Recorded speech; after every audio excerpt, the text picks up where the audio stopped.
Okay, welcome back to lesson number 48. Quite simply, there is nothing to fear. Seated comfortably, close your eyes, rest into your structure, rest into the floor, maybe the wall.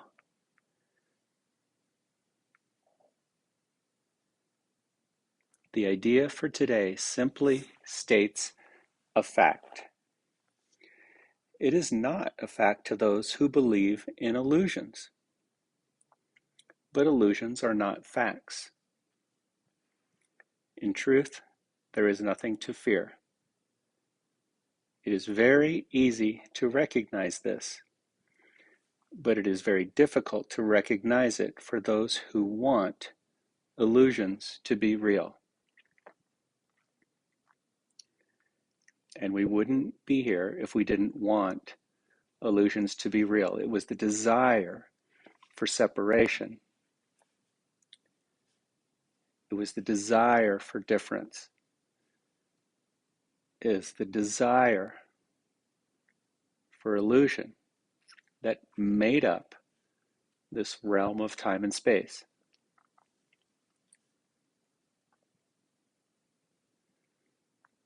And we're each seemingly little tiny particles, little subsets, individual bodies of the larger collective ego mind that made it all up.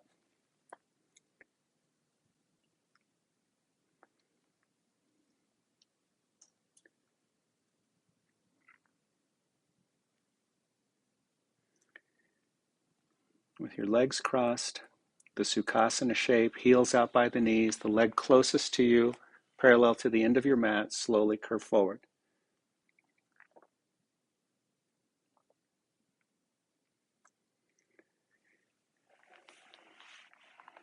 Now, what better opportunity to apply this lesson, this fact? There is nothing to fear than to your body in this present moment.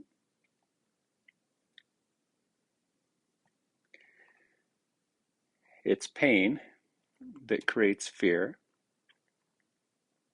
and it's fear that creates pain.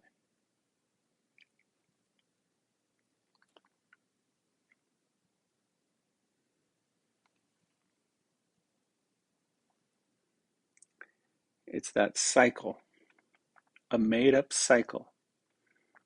Remember, in truth, only God creates. So the pain is a miscreation of fear. And you may feel the pain, you may feel the sensation, you may acknowledge the things that bring up fear. And that's okay. We're not denying that. We will gently begin to deny the idea that these things can be fearful. See, it's not the thing itself that's fearful, it's the fearful idea that makes it fearful.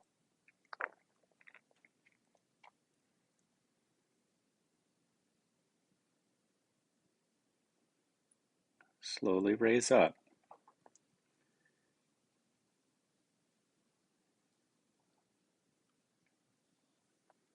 And switch the cross of the legs and curve again.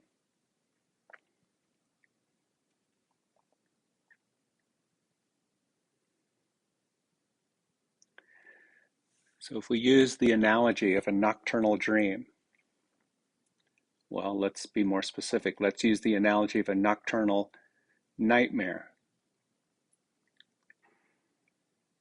Most everybody's had the dream where you're being chased by something, chased by a lion or chased by a person or just being chased. Okay? It's the idea of being chased. It's the idea of fear that supplants and makes up the dream of being chased.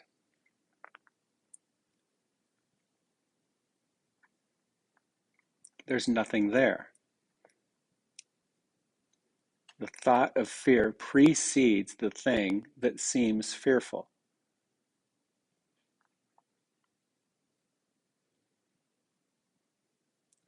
Now I know where to direct my attention, to my thoughts about the thing that I fear. And in this case, it could be your hip, it could be your back.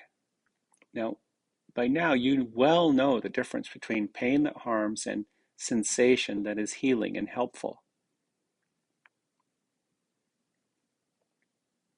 You can feel into the healing sensation and moderate the shape so that it's sustainable this way. And practice. Oh, I'm not afraid. I'm going to gently disrupt this cycle of pain and fear.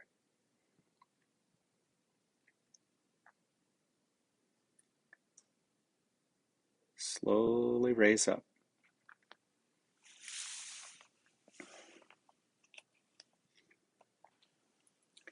Settling into the upright shape, settling into your bones.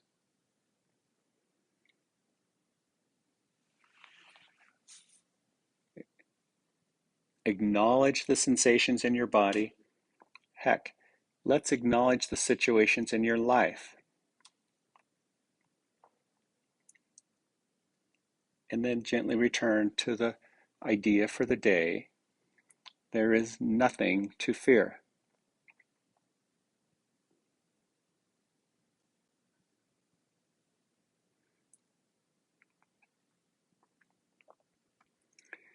This is how gentle the practice is. You may respond to something later today fearfully. You may just turn on the news and have a fearful thought. Maybe there's some sort of violation that takes place. All right, these things typically generate fear, and you may have a fearful response, but then you can look at your fearful response and then say to yourself, there is nothing to fear. Now slowly stand up. We gave you this bigger view here because we're going to come to a standing shape. Hopefully you have the wall space and you're going to turn and face the wall and you're going to put your right foot in the right front corner of the mat. Hands on the wall, shoulder height. And then look down and see that the edge of your foot is exactly lined up with the edge of the mat, the edge of the little toe and the edge of the outer heel. This creates an inner rotation into the hip. Exact opposite of the Sukhasana shape you just did, which was external rotation. Then you step back pretty far with the left foot and bring the left foot over to the left edge of the mat. So it's a wide stance. It's a pretty big step. There can be some challenge to keep the heel down, but it's doable. The heel must stay down. So your stance is not so big that the heel can't be on the floor. And then the left edge of the left foot lined up exactly on the left edge of the mat, which is, again, internal rotation of the leg. The tailbone turns down, the pelvis begins to square or orient to the wall. Good. And just have this strength in your legs, straightening the knees, pressing down through straight knees into the heels. Tailbone down. Now don't be aggressive, don't be determined. Any determination we have must be aligned with spirit. It's gentle and kind and all-inclusive.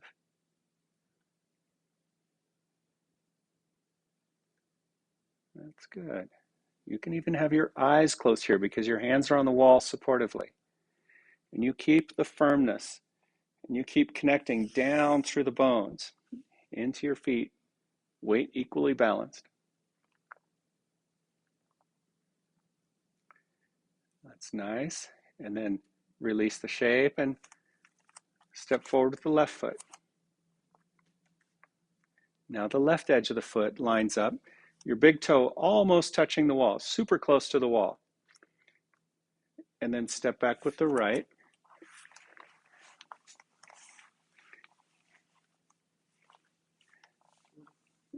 Yeah, and you'll feel the difference between the two sides.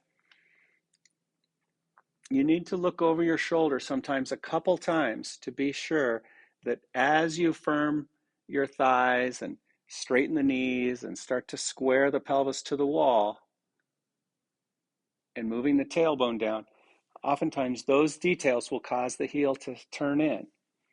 And perfection is not required.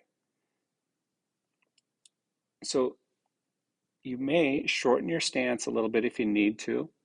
And you'll feel the work happening in the hip. You'll feel the work happening through your knees. It's just a big step. It's a big, wide step, frozen in time. We can give the attention to the joints, especially in your nervous system, and reorganize the software that governs your body.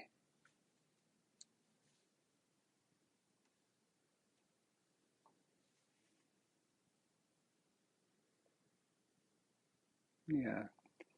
Too often, physical therapies and physical practices focus only on the hardware, and we have to give the software the attention. It's the software where the changes really start to take place, the mind. Okay, and then release the shape and find a comfortable seat. Any comfortable seat will do.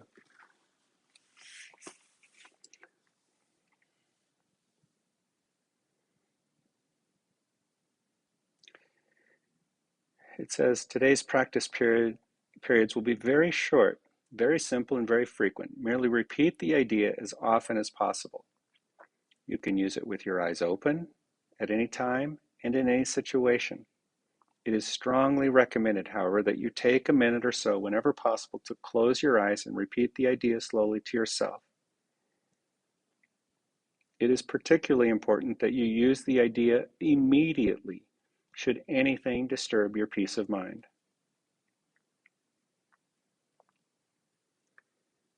Soften into your structure.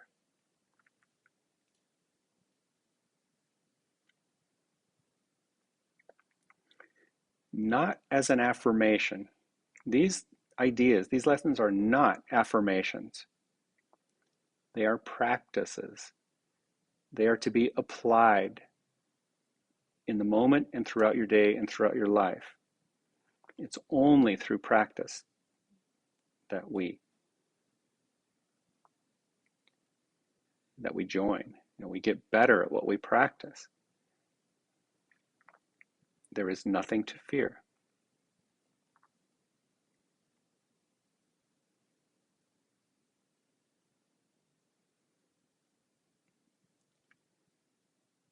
It is particularly important that you use the idea immediately should anything disturb your peace of mind. There is nothing to fear. In the final paragraph, it says, the presence of fear is a sure sign that you are trusting in your own separate individual strength, referring back to yesterday's lesson, number 47. The awareness that there is nothing to fear shows that somewhere in your mind, though not necessarily in a place you recognize as yet, you have remembered God and let His strength take the place of your weakness. The instant you are willing to do this, there is indeed nothing to fear.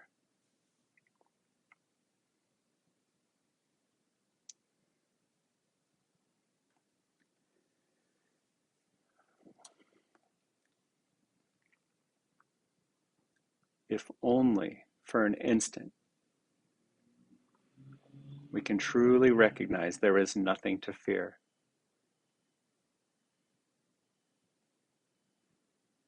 And then those moments get strung together, seemingly in time and space. And these fear-less moments.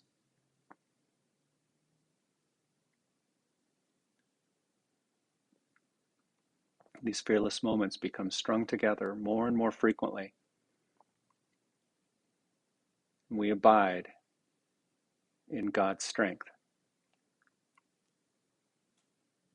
fearless, happy, and whole. Bring your hands to your heart.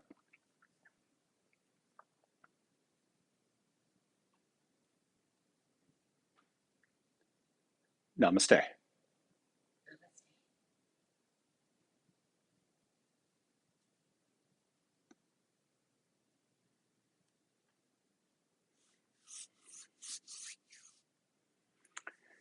Okay, thank you very much.